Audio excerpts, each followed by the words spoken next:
Welcome to ચેતુસ kitchen. તો આજે આપણે ગ્રેવીવાળા ચણા બનાવશું। તો અહીંયા આપણે ઓવરનાઇટ પલાળેલા ચણા છે, તો તમે હાથેથી પ્રેસ કરશો તો બે ભાગ થઈ જાય એવા આપણા ચણા મસ્ત એવા પલળી ગયા છે। અને રાત્રે પલાળી દેવાના ચણાને અને સવારે થાય તો એ પલળી જાય છે, અથવા તો તમારી પાસે ટાઈમ ન હોય તો ગરમ પાણીની અંદર 5 કલાક પલાળી દેશો તો આવી રીતે પલળી જશે। અને ટેસ્ટી એવા આપણે ગ્રેવીવાળા ચણાનું શાક બનાવશું। ચણા બટેકા તો તમે હરેક વાર બનાવ્યું હશે, પણ આવું તમે ક્યારેય નહીં કર્યું હોય, તમે જરૂર ટ્રાય કરજો। અને આવા ચોમાસાની અંદર શાકભાજી આવતા ન હોય અને તમને એવું થાય કે કંઈક કઠોળ ખાવાનું મન થાય તો ચણા પલાળી અને તમે આવી રીતે બનાવી શકો છો। તો અહીંયા ચણા પલાળી લીધા છે, અહીંયા લીલા ધાણા, એક ડુંગળી, એક ટમેટું, 10 થી 12 લસણની કળીઓ, મીઠા લીમડાના પાન, એક મરચું અને એક ચાદુનો ટુકડો લઈ લીધો છે। બાકી રેગ્યુલર મસાલિયાની અંદરથી મસાલાનો ઉપયોગ કરી અને ટેસ્ટી એવું ગ્રેવીવાળા ચણાનું શાક બનાવશું। તો પહેલાં આપણે ચણાને બાફી લેવાના છે। ઓવરનાઇટ પલાળેલું પાણી આપણે નાખી અને બીજી વાર ધોઈ લીધા છે, અને એ પાણી પણ આપણે કાઢી લઈશું અને બીજું પાણી ઉમેરી 1.5 થી 2 ગ્લાસ જેટલું પાણી ઉમેરી અને ચણાને આપણે 5 થી 6 સીટી કરી લઈશું। અહીંયા આપણે 1.5 ગ્લાસ જેટલું પાણી ઉમેરી અને બાફવા મૂકી દેશું અને સ્વાદ મુજબ આપણે મીઠું ઉમેરી દેશું। હવે આપણે 5 થી 6 સીટી લઈ લેવાની છે। ટમેટાને ઝીણું ઝીણું સુધાર લેવાનું છે, ડુંગળી અને ધાણા, લીલું મરચું, આદું અને લસણ અને થોડા ચણા બફાઈ જાય પછી આપણે એની સરસ પેસ્ટ તૈયાર કરી લેવાની છે। ખાંડણીની અંદર જ આપણે ડાયરેક્ટ મરચાંને સુધારી લઈશું। આદુની પણ ઝીણી ઝીણી કટકી કરી લઈશું।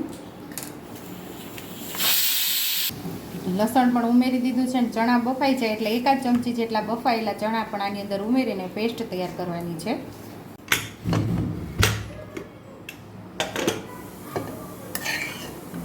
તો અહીં આપણે 7 સીટી કુલ કરેલી છે, આપણે જોઈ લઈશું। આપણા સરસ એવા ચણા બફાઈ ગયા છે, મસ્ત એવા હાથેથી મેશ કરીએ તો મેશ થઈ ગયા છે અને સરસ બફાઈ ગયા છે।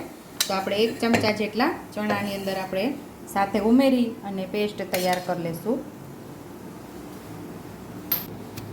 ખાંડી લેશું આપણે।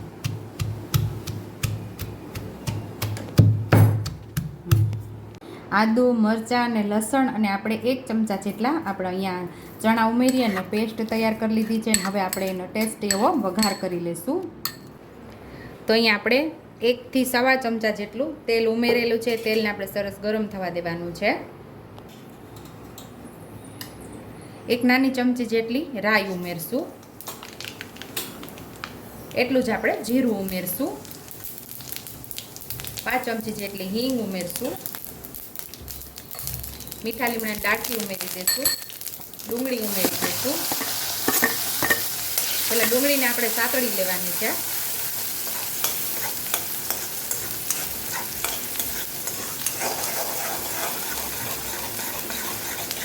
આપણી ડુંગળી સતળાઈ ગઈ છે, કલર ચેન્જ થઈ ગયો છે, તો આપણે લસણની જે પેસ્ટ તૈયાર કરેલી અહીંયા ઉમેરી દેવાની છે અને સરસ આપણે સાતળી લઈશું।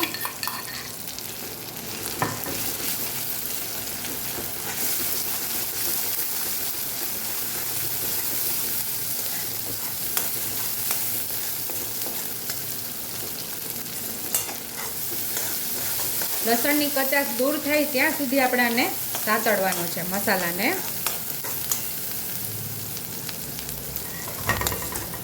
લસણને સરસ સતળાઈ ગયું છે તો ટમેટા ઉમેરી દઈશું એમાં।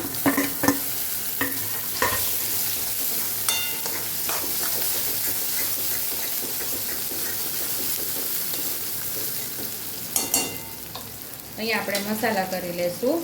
1 ચમચી જેટલું લાલ મરચું પાવડર, 1 ચમચી ધાણા જીરું પાવડર, અડધી ચમચી જેટલી હળદર। બધું ગેસ આપણે ધીમો છે અને મસાલાને સરસ આપણે સાતળી લેવાનો છે। મસાલો બળી ન જાય એનું ધ્યાન રાખવાનું છે। એવું લાગે કે મસાલો આપણો બળે છે તો 1 ચમચી તમે અહીંયા પાણી ઉમેરી શકો છો। તો હું અહીંયા આપણે જે ચણાનું બાફેલું છે એ જ પાણી અહીંયા ઉમેરી અને સરસ મસાલાને સાતળી લઈશ। અત્યારે આપણે ગેસ ફાસ્ટ કરી દીધો છે। ટમેટું પાકી જાય ત્યાં સુધી આપણે એને સાતળવાનો છે, તેલ છૂટું પડે ત્યાં સુધી।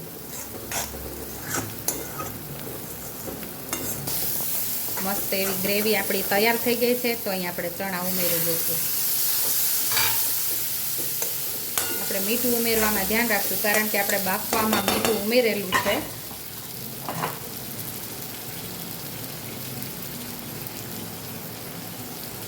તો સ્વાદ મુજબ જ આપણે મીઠું ઉમેરશું.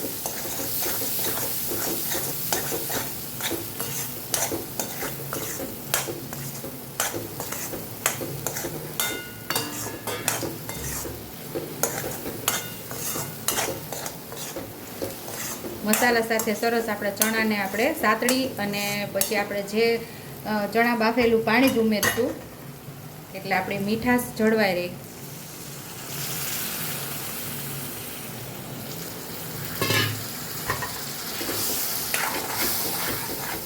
તો આપણે જે ચણામાં બાફેલું પાણી ઉમેરી દીધું છે અને મસ્ત એવા આપણા ચણા ઉકળી ગયા છે ને ટેસ્ટી એવી ગ્રેવી પણ રેડી થઈ ગઈ છે. આપણા ચણાનું શાક ઉકળી ગયું છે એકદમ.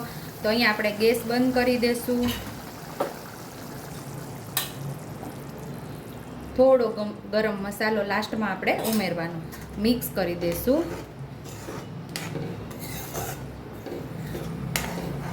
સર્વિંગ બાઉલની અંદર હવે શાકને સર્વ કરી લઈશું. ટેસ્ટી એવું દેશી ચણાનું ગ્રેવીવાળું શાક તૈયાર થઈ ગયું છે. ઉપરથી આપણે લીલા ધાણાથી ગાર્નિશ કરી દઈશું.